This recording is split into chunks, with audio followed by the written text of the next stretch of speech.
7 leaf rose பிளான்ட்டில் வந்து நம்ம எப்படி பூ வர வைக்கிறதுனா பூவெல்லாம் வராது. இந்த செடி பற்றி தான் நம்ம பார்க்க போகிறோம். 7 லீஃப் உள்ள பிரான்ச் பாருங்கள்.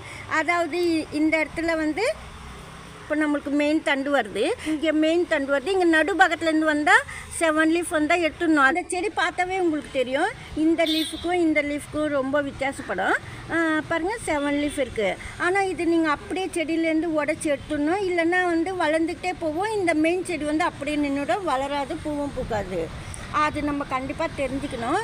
ஏன்னா தெரியாதவங்களும் அப்படியே ரொம்ப அழகாக வளருது செடி அப்படின்னு சொல்லிட்டு நம்ம வச்சுருப்போம். நானே அப்படி தான் ஃபஸ்ட்டு செடி வளர்க்கும் போதெல்லாம் நான் விட்டுருக்கேன்.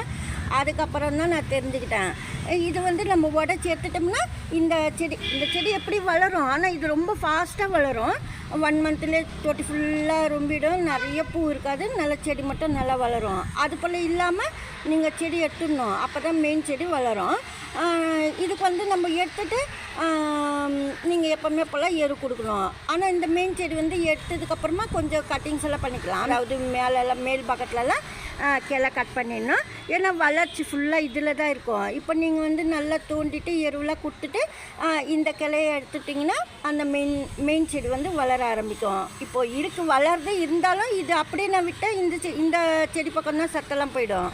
அதனால நான் உடச்சி காமிக்கிறேன். நீங்கள் கட்டெல்லாம் பண்ணக்கூடாது. கட் பண்ணிட்டீங்கன்னா திருப்பி இங்கேருந்து திருப்பி இந்த செடியிலேருந்தே பிரான்ச்சஸ் நிறைய எழுந்து வந்துடும். அதுக்கு சொல்கிறேன் நான். இது போல் வந்து உடச்சி நம்ம எடுத்துடணும். அப்படியே கண்ணு பகுதி உடைக்கிற மாதிரி சாமந்தி செடியிலலாம் நான் காமிச்சிருக்கேன். அது போல் நம்ம வந்து இப்படி எடுத்துடணும். பாருங்கள், கண்ணு பகுதி இது எடுத்துட்டால் தான் உங்களுக்கு செடி வரும். அந்த மெயின் செடி நல்லா வளரும். ரோஸ் பிளான்ட்டு நல்லா வளரணுன்னா இது போல் 7 லீஃப் வர பிரான்ச்சு வந்து நீங்கள் கட் பண்ணி எடுத்துடணும். இந்த இடத்துல வரும். உங்களுக்கு தெரிஞ்சுக்கணுன்னா இந்த முட்டையாக இருக்குது பாருங்கள் செடி வளருது, அந்த இடத்துல இல்லாமல் ஃபுல்லாக மெயின் ஸ்டெம்மில் நடுபாகத்தில் இந்த மெயின் ஸ்டெம்மில் அந்த கிளை பிரான்ச் வரும். அது மட்டும் நீங்கள் தெரிஞ்சுக்கிட்டு எடுத்துடலாம். ஆனால் இந்த மெயின் செடிக்கும் அந்த செடி பார்க்கும்போது கிளை உங்களுக்கு லீஃப்லாம் தெரியும். அது வேப்ப இலை மாதிரி கொஞ்சம் இருக்கும், கொஞ்சம் வேப்ப இலை மாதிரி இருக்கும்.